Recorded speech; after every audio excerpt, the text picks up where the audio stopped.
Hello dear students, welcome back to my channel physics SPC. Moving charges and magnetic field का एक question in a long, इस पे ध्यान देना है, straight wire placed along the Z axis current I flows in the negative Z direction at a point X comma Y in a plane Z बराबर zero. The magnetic field H, देखो ये x access हो गई, ये Y access और ये Z access हो गई। ऐसे मान लो आप जेड एक्सेस है, ठीक है। ये पॉजिटिव जेड एक्सेस ऊपर, नीचे तरफ नेगेटिव जेड एक्सेस होगी, ठीक है। अच्छा, मैग्नेट जो लॉन्ग स्ट्रेट वायर है ना, वो अलोंग रखा गया है जेड एक्सेस के, और करंट फ्लो कर रही है उसमें नेगेटिव जेड डायरेक्शन में। तो नीचे की तरफ करंट फ्लो कर रही है। ये क्रॉस बनाया मैंने किसके लिए? करंट की डायरेक्शन को दिखाने के लिए। करंट की डायरेक्शन नीचे की तरफ है और जेड एक्सेस के अलोंग है, ठीक है। ये करंट कैरिंग वायर हो गया, वर्टिकल वायर रख लिया है ऐसे। देखो बेटा, this is the current carrying long long wire, long infinity wire है ना। नीचे भी इनफाइनाइट है, ऊपर भी इनफाइनाइट, और करंट की डायरेक्शन नीचे की तरफ है इसमें, जेड एक्सेस के अलोंग रखा था, ठीक है। और ये आपका एक्स वाई प्लेन हो गया, और एक्स वाई प्लेन में तो जेड की वैल्यू जीरो होगी। तो एक पॉइंट मान लेते हैं, जैसे यहाँ पे एक पॉइंट मान लेता हूँ जो एक्स में, इस ऑरिजिन से एक्स एक्स में चल रहे हैं एक्स डिस्टेंस, और वाई एक्सिस में चल रहे हैं वाई, और जेड में चल ही नहीं रहे। इसी पॉइंट पर, इस वहाँ पर एक पॉइंट है, जेड में बिल्कुल नहीं चला, तो इसमें जेड जीरो, इस वाले पॉइंट के कोऑर्डिनेट हो गए x comma y comma zero, ठीक है। ये वाई हो गया। इस पॉइंट पर मैडी फील्ड पूछ रहा है हमसे, due to this long infinity straight wire, और पूछा आई जे के टर्म में है, ठीक है। तो देखो, लॉन्ग इन्फिनिटी स्ट्रेट वायर की जैसे जो फॉर्मूला होता है, अगर कोई करंट कैरिंग लॉन्ग वायर है, पहले फॉर्मूले पे कॉन्सेप्ट कर ले। लॉन्ग इन्फिनिटी वायर है, दोनों साइड से इनफाइनाइट है ना। करंट कैरिंग वायर है आई। इस पॉइंट पे मैडी फील्ड निकालना है, तो इस वायर से परपेंडिकुलर डिस्टेंस लेते हैं हमेशा, इंपॉर्टेंट है। इस पॉइंट पे मैडी फील्ड कैलकुलेट करना है, तो इस पॉइंट से वायर की परपेंडिकुलर सेपरेशन देखनी है। कितना होता है इस वन पे मैडी field? B equal to mu not upon 4 pi 2 I over perpendicular separation.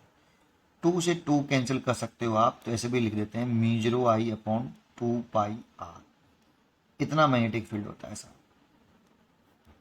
ये याद करते हैं बहुत से लोग, ये याद करते हैं, कोई सा भी कर लो। इस पॉइंट पर मैग्नेटिक फील्ड, लेकिन इंपॉर्टेंट बात क्या है जानते हो? यहाँ लॉन्ग इन्फिनिटी स्ट्रेट वायर होना चाहिए और परपेंडिकुलर सेपरेशन होनी चाहिए। अब करिए। अब देखो, यहां पर वायर कुछ इस तरह से है बेटा, तो इसमें वायर की पी पॉइंट से जो परपेंडिकुलर डिस्टेंस होगी, तो आपको नहीं लगता कि परपेंडिकुलर डिस्टेंस ये वाली होगी? ये वाली, ओ ये वाली, है ना। तो जो परपेंडिकुलर डिस्टेंस होगी वो ये होनी चाहिए बेटा, वायर की, वायर से पी पॉइंट तक की जो परपेंडिकुलर डिस्टेंस है वो ये आर होना चाहिए। और ज्योमेट्री से इस आर की वैल्यू निकालें, इस वाले आर की वैल्यू निकालें, तो ज्योमेट्री से पाइथागोरम लगा सकते हो। तो आर इज इक्वल टू हो जाएगा रूट के अंदर x square plus Y square, ठीक है। और इस वाले पॉइंट पर मैग्नेटिक फील्ड निकाल लेता हूँ। पी पॉइंट पे जो मैग्नेटिक फील्ड आया, बी मैग्नीट्यूड आया, मैग्नीट्यूड निकाल लें अभी। म्यू नॉट अपॉन 4 पाई, सॉरी ये लगा दो, डायरेक्ट लिख लो। बी बराबर ये लगा लो, म्यू नॉट आई, करंट तो आई ही है, अपॉन 2 पाई आर। आर की वैल्यू इतनी होगी, root x square plus Y square, अभी बाद में रख देंगे आर की वैल्यू। अब दर्शन दिखा लूँ, तो देखो राइट हैंड पाम रूल से दर्शन दिखा सकते हो मैग्नेटिक फील्ड की, स्ट्रेट वायर है। तो राइट हैंड पाम रूल में थंब मैग्नेटिक करंट की डायरेक्शन को रिप्रेजेंट करता है, thumb represent direction of current, और फिंगर पॉइंट उस पॉइंट की तरफ होनी चाहिए जिस पॉइंट पे मैग्नेटिक फील्ड निकाल रहे हो। तो फिंगर उधर की तरफ हो गई, पाम के परपेंडिकुलर बाहर की तरफ दर्शन हो गई। तो देखो, पाम ये है बेटा, इसके परपेंडिकुलर दिखाना है और बाहर की तरफ दर्शन दिखानी है ना। तो अब जब आप ऐसे करोगे तो पाम नीचे तरफ होगी, तो नीचे तरफ दर्शन हो जाएगी बाहर की तरफ। तो डाउनवर्ड दर्शन में आ रही है इस जगह पर, इस वाले वायर के लिए ऐसे, इसके लिए सुनो, इसके लिए ऐसे सुनो। अब करंट कैरिंग वायर ऐसी है नीचे की तरफ, तो थंब करंट की दर्शन में कर लो और फिंगर कर लो ऑब्जर्वेशन पॉइंट की तरफ। तो पाम के परपेंडिकुलर कुछ इस तरह से आएगी डायरेक्शन, ऐसे, है ना। देखो, मैंने थंब तो नीचे तरफ कर लिया है पहले, और पाम पी ऑब्जर्वेशन पॉइंट की तरफ फिंगर कर लिए, दिख रही है। और पाम के परपेंडिकुलर ऐसे आएगा मैग्नेटिक फील्ड, दैट मीन्स इस आर वाली लाइन के परपेंडिकुलर आएगा बाहर की तरफ ऐसे। ये बी की दर्शन हो गई। बी निकले आया, तो इस बी के कंपोनेंट कर लो अब बेटा। तो कंपोनेंट कहां से करते हैं? टेल से। तो यहां से एक कंपोनेंट करें, तो एक कंपोनेंट ये आएगा एक्स कंपोनेंट, और वाई कंपोनेंट ये आएगा मैग्नेटिक फील्ड का। मैग्नेटिक फील्ड की कंप्यूट कर रहे हैं बेटा, एक कंपोनेंट ये रहा और एक ये रहा, तो ये बी वाई हो गया। अगर सोच लो कि अगर ये एंगल थीटा है, आप ये भी थीटा मान सकते हो, इसको भी थीटा मान सकते हो, उसे एंगल को किसी को भी मान लो, उसे कोई फर्क नहीं पड़ेगा, ठीक है। अगर ये थीटा मैंने माना तो ये 90, तो ये 90 माइनस के थीटा, और ये 90 माइनस के थीटा, तो इसके और इसके बीच में एंगल कितना था 90 डिग्री, तो ये वाला थीटा आएगा बेटा। अगर आपने इसे थीटा माना होता तो ये 90 माइनस के थीटा, तो ये थीटा आता, लेकिन उसके हिसाब से चेंज हो जाता है वो अपने आप, उसमें कोई दिक्कत वाली बात नहीं है, बिल्कुल सही आएगा, आप करके देखिए। मैंने ये थीटा माना इसीलिए ये थीटा आया। तो इसका अगर बी का कंपोनेंट करेंगे तो जिसके साथ थीटा होता है, इसके साथ थीटा है, तो ये वाला कंपोनेंट बी कॉस थीटा आएगा। अगर थीटा इसके साथ होता तो ये वाला component B cos theta, B cos theta आता, जिसके साथ थीटा वो कॉस, तो कॉस आ गया, और ये वाला कंपोनेंट जो आएगा वो बी साइन थीटा आएगा, ठीक है। उम्मीद करता हूँ आपको ये समझ में आया होगा।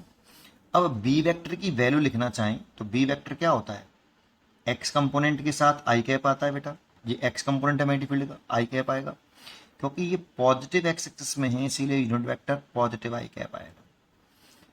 प्लस बाई एक्सिस में देखें तो वी वाई, लेकिन ये v y negative z axis में, नेगेटिव वाई एक्सिस में बेटा, पॉजिटिव वाई एक्सिस में जे कैप लेते हैं, नेगेटिव वाई एक्सिस में आपका माइनस के जे कैप लेंगे, इसीलिए इधर की तरफ माइनस के जे कैप आएगा।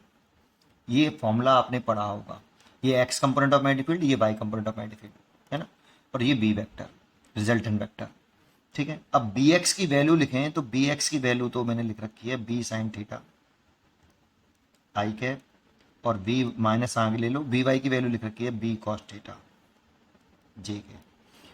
बी की वैल्यू पुट कर दो, यहाँ से बी वेक्टर फॉर्म में निकालना है, तो बी का मैग्नीट्यूड तो ये रहा म्यू नॉट, अच्छा बी कॉमन ले लो आप, यहाँ से बी कॉमन ले लो और साइन थीटा की वैल्यू पुट कर लो, इस ट्राइंगल में साइन थीटा निकाल लो बेटा, इस ट्राइंगल में साइन थीटा, तो sine theta is equal to क्या हो गया, परपेंडिकुलर बटे हाइपोटेनियस, तो परपेंडिकुलर तो हो गया आपका कितना वाई, ये वाई तो है, ये एक्स है और ये वाई है, तो परपेंडिकुलर हो गया वाई और हाइपोटेनियस हो गया आर, तो वाई अपॉन आर हो गया।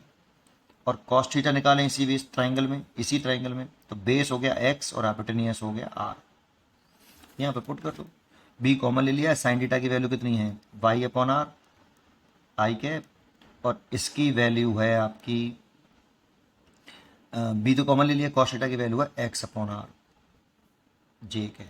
अब इसमें से भी आर कॉमन है, बी की वैल्यू पुट करो पहले, mu not I upon 2 pi r, तो बी की वैल्यू हो गई, और आर एक और कॉमन ले लेंगे तो स्क्वायर हो जाएगा,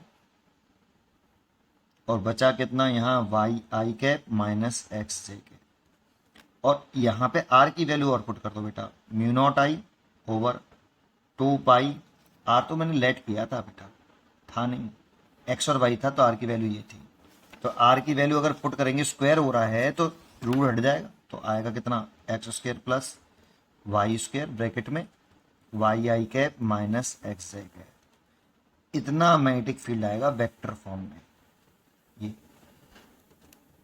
इसीलिए इसका आंसर होना चाहिए आपका A, mu not upon 2 pi I Y I cap minus X J cap divide by X square plus Y square, first choice is correct.